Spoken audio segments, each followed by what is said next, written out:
Hey everyone, what's going on? Welcome back to the channel. Real quick, let's go ahead and talk about Fantastic Four. It came out this past weekend, and I had a chance to go ahead and check it out.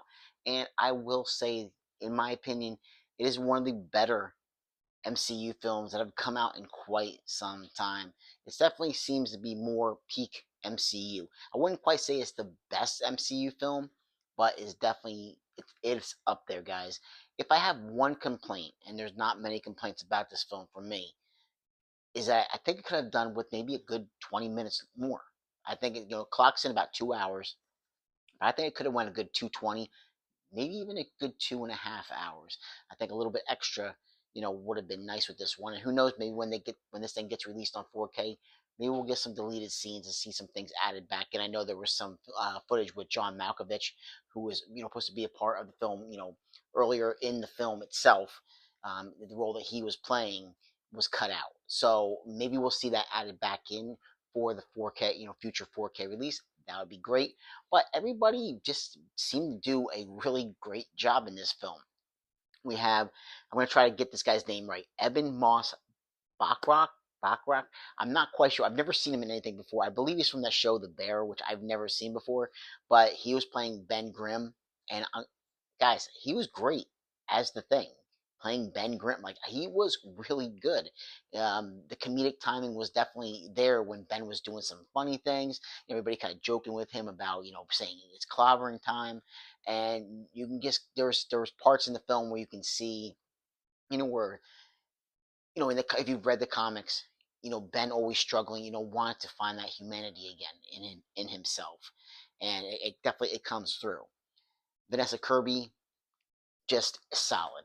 She is absolutely solid. Everything that I keep seeing her in, she just blows me away even more and more. She was really good as Sue, as Sue Richards, Sue Storm, whatever you want to call her, the Invisible Woman. She was just great in the role. Really, really, everything that she was doing was very heartfelt on screen. Um, I would say that uh, Joseph Quinn, I mean, playing Johnny Storm, he for me, he stole the movie. His scenes were great. I was not expecting him to be a scene stealer, but everything that he was in, it was very sincere.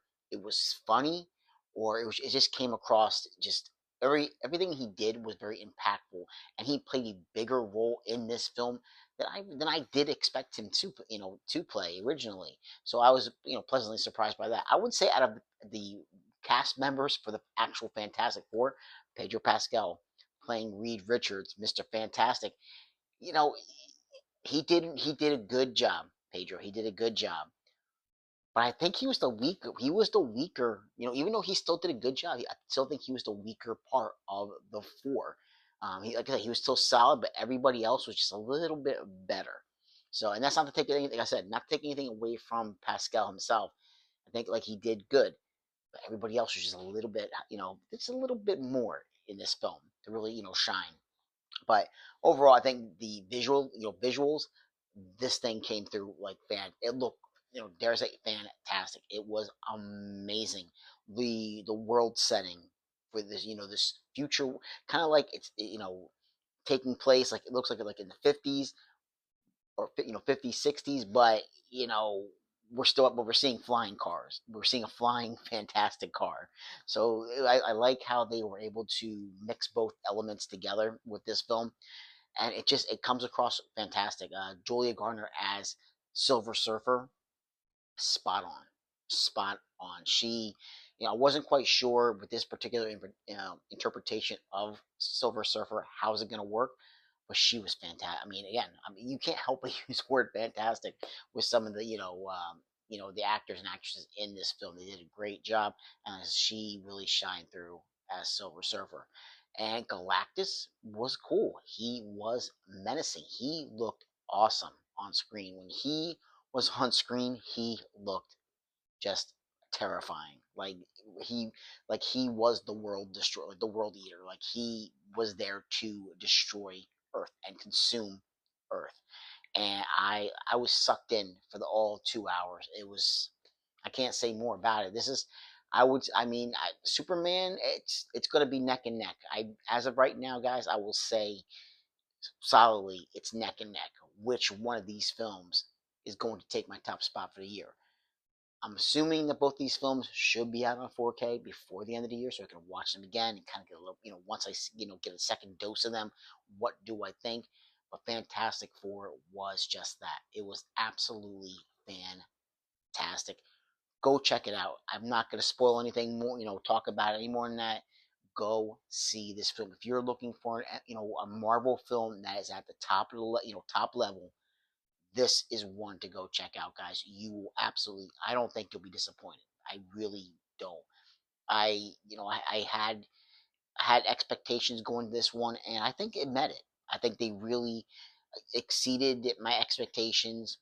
I wasn't a film that first seeing the first trailer, I really wasn't sold on it. But more and more as I saw more of it, I was more and more interested.